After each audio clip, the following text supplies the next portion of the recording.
This is my Samsung Note 3 mobile phone. I purchased this at the end of 2013 using Bitcoin from a company called Millennius. They've put out a PDF, so we'll go through that. So our story, 6 months later, Millennius and cryptocurrencies. On the 16th of June in 2013, Millennius became the first retailer in Australia to accept Bitcoin and Litecoin. 6 months on, we've got some interesting facts we'd like to share with the cryptocurrency community. So they've released some data here. By the way, I purchased this Samsung phone so I could access Android apps, and if I bring up this page here, we can see that Apple are just resistant to things Bitcoin, and for this reason they've lost a potential sale with me. So I went with the Android option, even though I use Macintosh equipment, and it would have been perhaps more easier for me to use an iPhone with my computer and stuff. But anyway, they lost a sale. So here we have the page. We'll just scroll down. We can actually see the item that I purchased there, and we'll go further down. So here's a graph, and we have Bitcoin versus Litecoin. Litecoin at 2% of the sales, with Bitcoin at 98% of the sales there for this company, for their online sales over the last 6 months.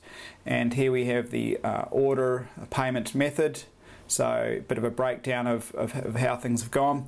As you can see, their credit cards are way ahead at 63%. Normally I would have used a credit card, say Visa. We have Bitcoins at 5%. I use this company because they support Bitcoins. And we have PayPal there at 29%. And direct transfer at 3%.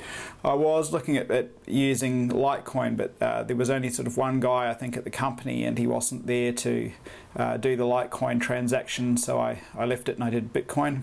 It was easier, and I could get it done quicker. So we have the orders lost to fraud here, and just another graph. And as you can see, for credit cards, 2.7% of orders were lost to fraud. 1.1% of the PayPal orders lost to fraud, and then we have Bitcoins at 0 and direct transfers also at 0. So quite a bit of a difference there, really. These things add up over time. Here we have the average order value of sales, and just interestingly here, the Bitcoin sales happen to be higher. So when people were purchasing with Bitcoins, their sales were higher, they were buying more higher priced items. And we can see a bit of a breakdown through there as well. Next part on the next page on the PDF is cart abandonment, and Bitcoin leads the way here. I'm perhaps part of the statistic here as well, where I would have looked at the cart and sort of backed off as I was sort of working through what was my first retail use of Bitcoins to purchase the phone. So just at over 60% there, and plus there would be a lot of people sort of interested in the Bitcoin and looking at that cart out of curiosity at that payment method. So scrolling down further, there's no surprise there. Just a bit of a breakdown of what was purchased, and you have the coloured bars there, and phones, laptops, tablets, cameras, audio, games and others, and just a bit of a breakdown there of what was purchased with the various payment methods. Nice bit of, and then some final thoughts here. I think we can read this.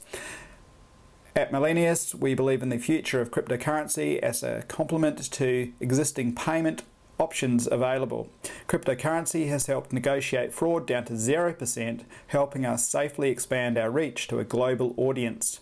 Let's remember that with the fraud, there's also sort of extra time that goes into looking at these fraud incidents and all the rest of it. So it creates more than, there's more involved. Anyway, so thank you all for those who have supported our adventure to be part of the cryptocurrency revolution. As such, a positive result can only be possible with the backing of such a wonderful community. and we have, and this is by the director there, Pierre Boutros, and they use a company called Global BTC here, and more details there. So yeah, it's interesting to have this phone, great to have this phone. When I started out buying my first Bitcoins at the start, around March of 2013, when the Cyprus incident happened and I finally decided to get myself some Bitcoins, I didn't have a phone, and I was actually going out meeting people from local Bitcoins, and I was sort of reliant on them sort of putting up the the money, sort of, so to speak. So there was a lot of trust going into things, where I was meeting a guy who works at Google here in Sydney, and of course a tech guy into cryptocurrencies, into Bitcoin, and he had a wallet on his phone, and I would give him the cash basically on the street, and it started out like that. But these days I can see the transactions sort of going through on my phone, if that situation was to occur, and I have done things like that as well, where I have back and forths, and you can be there on the spot and see the transaction go through onto your phone. So I hope you've enjoyed the video, and bye for now.